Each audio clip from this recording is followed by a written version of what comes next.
नमस्कार, मैं हूं निकिता और आप देख रहे हैं सत्यहिंदी.com।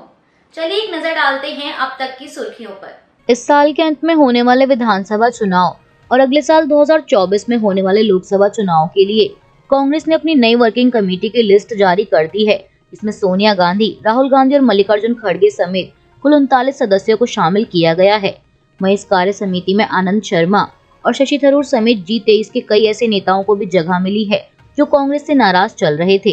आपको बता दें कि CWC का काफी दिनों से इंतजार किया जा रहा था, क्योंकि कांग्रेस पार्टी में फैसले लेने वाली सबसे बड़ी कमेटी है।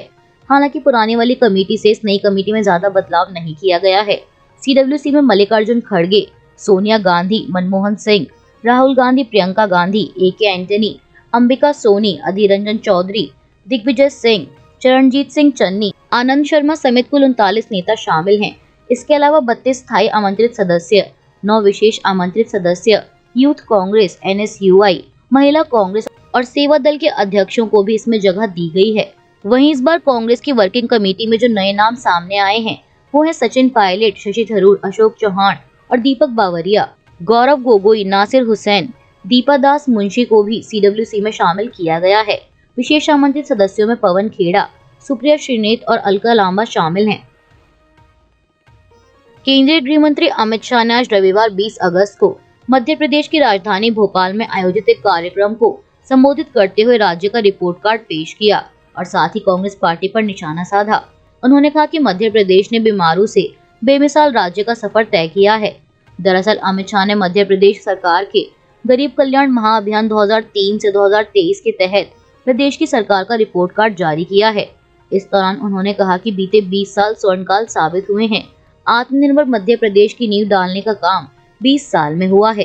कार्यक्रम को संबोधित करते हुए केंद्रीय मंत्री ने कहा कि जो कभी बीमारू कहा जाता था वो अब बेमिसाल कहा जाता है। 20 साल में बिजली, पानी, सड़क, शिक्षा और लॉ एंड ऑर्डर पर काम किया गया है। इस 20 साल में 10 साल डबल इंजन की सरकार को दिया गया। प्रधानमंत्री मोदी जी ने दिल खोलकर मध्य प्रदेश को दिया है। अगला चुनाव बीमारू से बेमिसाल करने वाला चुनाव है। इसके साथ ही उन्होंने कांग्रेस पर हमला करते हुए कहा कि कांग्रेस अपने 53 साल का हिसाब दे। गरीब मोदी जी को गरीब कल्याण का पुरोधा मानते हैं। श्रीमान बंटाधार और कमलनाथ इस बात का जवाब दें। बीजेपी की सरकारों ने शिक्षा और स्वास्थ्य को प्राथमिकता दी है। अमित शाह ने कहा कि पहले MP में बजट घाटे में था। जनता ने मोदी को झोला भरकर वोट दिया। पहले MP में जाते ही गाड़ी गड्ढे में गिर जाती थी।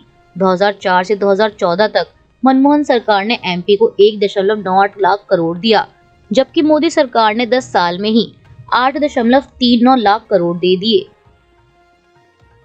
कांग्रेस सांसद राहुल गांधी के लद्दाख दौरे को लेकर बीजेपी के वरिष्ठ नेता रविशंकर प्रसाद ने रविवार 20 अगस्त को एक प्रेस कॉन्फ्रेंस के दौरान कांग्रेस पर जमकर हमला बोला। उन्होंने राहुल गांधी के लद्दाख में चीनी घुसपैठ के दावे पर पलटवार करते हुए कहा कि राहुल गांधी लद्दाख गए हैं, खूब घूमे, मोटर बाइक चलाई, लेकिन क्या फितरत है आपकी, जहां आप जाएंगे वहां भारत को बदनाम ही करेंगे। ना आप होमवर्क करते हैं, ना कुछ मालूम है। राहुल गांधी फाउंडेशन में कहां से पैसे आए थे, मैं बताना शुरू करूं क्या? चीन आप गए थे माता जी के साथ, मैं बताना शुरू करूं क्या? रविशंकर प्रसाद ने आगे कहा कि आज लद्दाख की बात कर रहे हैं। याद है कैसे तिब्बत से आने पर इनके नाना ने दलाई लामा को भगाया था। उन्होंने कहा कि यह राहुल गांधी के परिवार का अतीत है।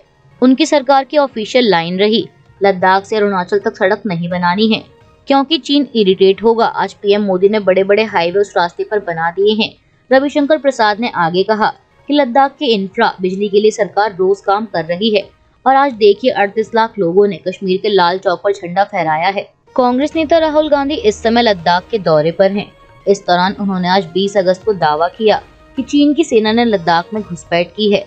अब राहुल गांधी के इस बयान का शिवसेना उद्धव बालासाहेब ठाकरे नेता संजय राउत ने समर्थन किया है।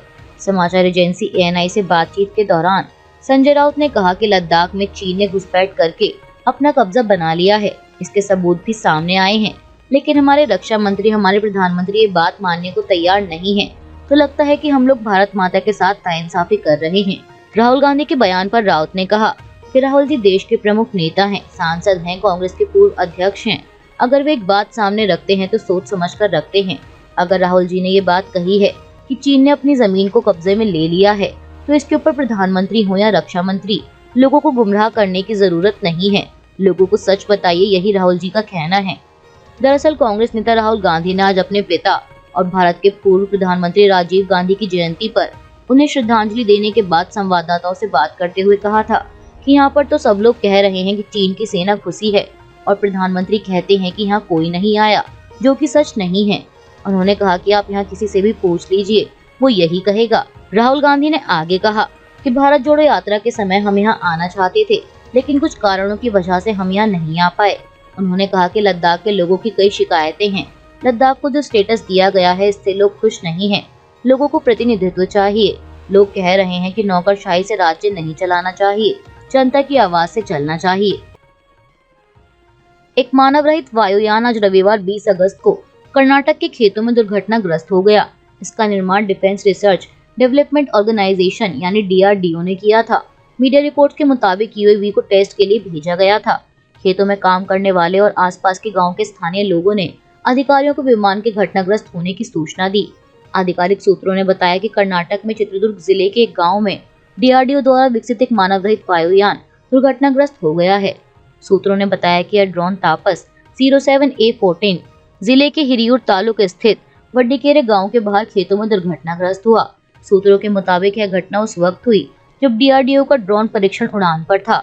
इस घटना पर DRDO के अधिकारियों की ओर से फिलहाल कोई टिप्पणी सामने नहीं आई है।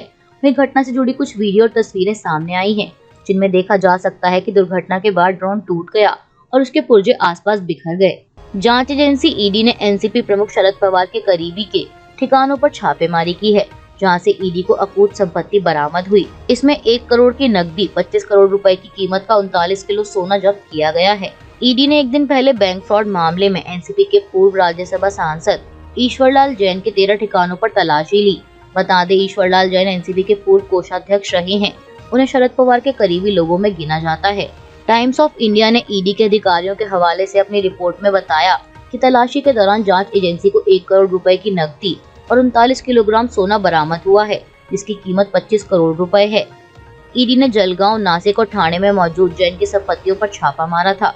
टाइम्स ऑफ इंडिया की रिपोर्ट में ED के हवाले से बताया गया है कि एजेंसी को मोबाइल फोन से ऐसे दस्तावेज मिले हैं जिसमें जैन के बेटे की रियलिटी फर्म में लग्जमबर्ग इकाई से 50 मिलियन यूरो की FDI प्रस्ताव के संकेत मिले हैं। साथ ही एजेंसी ने जलगांव में 2 बेनामी संपत्तियों के अलावा राजमल लखीचंद समूह से संबंधित 50 करोड़ रुपए से अधिक मूल्य की 60 संपत्तियों के बारे में भी जानकारी जुटाई है। जैन की 3 ज्वेलरी फर्मों के खातों की जांच के दौरान ED को पता चला कि राजमल लखीचंद समूह से जुड़ी पार्टियों के माध्यम से फर्जी बिक्री खरीद सौदों का जाल फैलाकर कर्ज बांटे गए और प्रमोटरों द्वारा अचल संपत्तियों में निवेश किया गया। आपको बता दें कि ईश्वरलाल जैन को शरद पवार के बेहद ही करीब लोगों में गिना जाता है। ईश्वरलाल जैन पुराने कांग्रेसी रहे हैं। टाइम्स ऑफ इंडिया की रिपोर्ट के मुताबिक वे 1978 से 1985 तक कांग्रेस से विधायक रहे। 1999 में जब शरद पवार ने कांग्रेस छोड़कर NCP बनाई तो वो उनके साथ चले गए। शरद पवार ने उन्हें NCP का राष्ट्रीय कोषाध्यक्ष बनाया और इस पद पर वे 2010 तक बने रहे। विपक्षी दलों के गठबंधन इंडिया को लेकर बीजेपी शुरू से ही हमलावर है। अब इसी कड़ी में भाजपा के राष्ट्रीय प्रवक्ता शहजाद पूनावाला ने भी विपक्षी गठबंधन इंडिया पर जमकर निशाना साधा है।